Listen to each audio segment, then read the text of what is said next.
I'm about to tell y'all the story about my motorcycle accident. I ain't never come out with the story about what happened really. Only like certain people know. And all the videos y'all seen me dropping, everything y'all seen me dropping after June 4th, anything after June 4th was videos I've been shot before June 4th. I just been dropping them little by little when I was able to to edit again. But basically, I just dropped my son off to my son mother. Then I went back to the house, parked my truck. Only reason I got on my bike because I had to park it across the street. So I said, "Fuck, forget it." I hopped on my bike because I was gonna have to move it anyway. So I parked my truck, hopped on my bike, and I was headed to my son mother again to drop her some money off. All this happened within like 5 minutes after I dropped my son off to her. So I get to the lights, get past the lights. I'm going up Capitol. Like I said, I went on my bike more than 5 minutes. So I'm going up Capitol. So as soon as I'm going up, I'm on the left side of the road. So I'm going. I see this truck. He was driving crazy, but he came to the part where he about to do a U-turn, but he didn't do the U-turn. He stayed right there. Then I was about to go past, and that's when he heard me shot out. And you would have thought he did it on purpose. I don't know if he seen me or not, but he hit me. It was two people in the car. It was a dude and a girl. So he hit the whole side of my bike. Like it happened fast. Like I ain't know. I was conscious. I was like woke the whole time. So I'm driving up. So he about to do a U-turn to go back up Capitol. Cause I was going up Capitol. So he about to do a U-turn. Next thing you know, smack. I fly off the bike. I ain't know how far I flew, but I told you I was on the left side of the street. So I ended up on the right side of the street, but I ended up in somebody's yard a couple houses down. So they said I flew. They said I flew a couple houses down. I landed right in somebody's yard in front of the bushes. So everybody started coming out.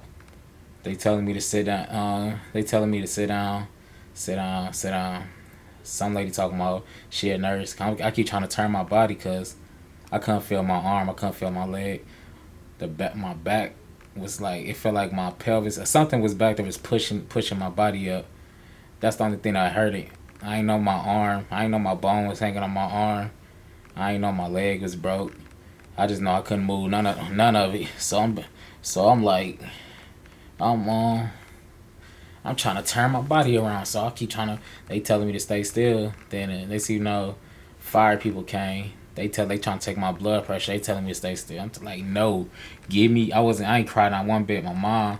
Oh yeah, that's another thing. My mom happened to pull up at the same time because it was a coincidence because I guess they was looking for. She said they was looking after they left from working out. They was looking for food. So she said soon she seen yellow. She seen a lot of people. She seen yellow on the street, like from a bike. She hopped out my auntie car while the car is in full drive. She just hopped out. My mama got bad knees, so I'm surprised she ain't hurt herself. And she don't know how she ain't hurt herself. She came over there. I heard her voice. Like out of all them people that was around me, I heard her voice, and she said, she was like, "That's my baby." She came up. I guess she wanted to make sure I was still alive, whatever. Then she walked out because she don't like me seeing me like that. Then my auntie came up. She told somebody else to stop recording me because I guess some dude was trying to record me. The fire truck, yeah, they there. They trying to take my blood pressure. I couldn't stay still because like my back killing. They telling me, I'm like, I told them I asked them where my phone at. Check my pocket. Make sure I have my stuff in my pocket. I tell them where my phone. Damn, my mama said the police got slick and said that's the least you should be worried. I would have cussed dog out while I was on the ground. I was fully aware. It was just my back was like, I don't know. I spit out some blood. I'm talking to my auntie. I'm asking her like, TT, is I messed up? Is I messed up? I'm asking her the same thing. TT, am I messed up? She said, no, you okay? She told me later on, y'all, it was bad. She was just trying to keep me calm, so I'm asking her. I told her give me a hug. She gave me a hug. Then they was able to finally get my blood pressure. 'Cause I was able to take the pain, stay still. Then ambulance came. They put me on the little thing. They put me on the truck. Took me straight to freighter. Put me inside the machine. I guess to see where all bones I broke. I broke everything on the left side. So they put me in the machine. They told me to hold my arm. Oh yeah, they cut my clothes off too while I was on the ground. So they put me in the machine. After that, I was out asleep. They operated on me. My first operation was like 12 hours. I woke up. I was on life support. Then I finally woke up out of that and seeing my family. They said as soon as my mama came in, my heart started beating hard. Like they said they had to have everybody leave. They said my heart rate went like shot up as soon as my mama came in the room. I had tubes in my throat. I was in restraints. I guess they said so I wouldn't pull the tubes up my throat. Seen blood packs. They had to give me a blood transfusion. They had me on some fentanyl and some more pain, whatever, some more stuff. So the next day, they had to pull me out the first surgery after the 12 hours because they said my heart couldn't take it. So they took me out of that. So the next day, I had to go back in surgery again. Back in. And that one supposed to have been shorter, like 3 hours. But they said it ended up taking 9 hours. So they did what they did, pulled me out of that one. Because they said my heart couldn't take it really for that one. But I was good after that. And I once again woke up on life support. I was thirsty, like I was thirsty. Like I was thirsty before all the surgery. I was telling them, "Can I get some water? Can I get some water?" They telling me I couldn't drink water till after the surgery. Then after the surgery, when I woke up, I'm still thirsty. They said I couldn't. I had to wait a couple hours. I'm like, oh my god, can I get something? But yeah, after that, I just recovered. Then I'd get a third surgery. That one I didn't get put on life support. They just had to clean out my legs and my wound. But I broke my arm into two. My femur got broke. My pelvis got broke in two places. My toes got broke. My finger. My injuries go down. My injury. It's like 2 pages worth of injuries. The stuff I just named. It's like that's the main stuff.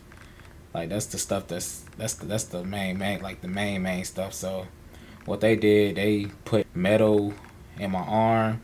They put 2 screws in my pelvis, and they put metal in my. Oh yeah, I broke my arm in 2 spots. I broke from the bottom half, and I broke the top. The one that came out my arm, that's the lower arm. The upper arm, I broke that too. I got metal in my arms. I got metal on my lower arm, upper arm. Got metal in my femur. 2 screws in my pelvis, like I told y'all. And that's it. I can't walk. I still can't walk to this day. I gotta relearn how to walk, relearn how to use my hands. My feet still swole.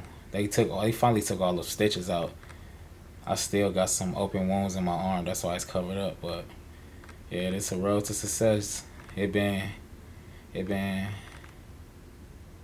it's going. Yeah, this the it's the 8th week. It's the 8th week. They said I'm moving fast, so they said I'm be able to walk. I should be back walking by September, but I should be back like fully recovered. I say by October, hopefully. But yeah, that's the whole story.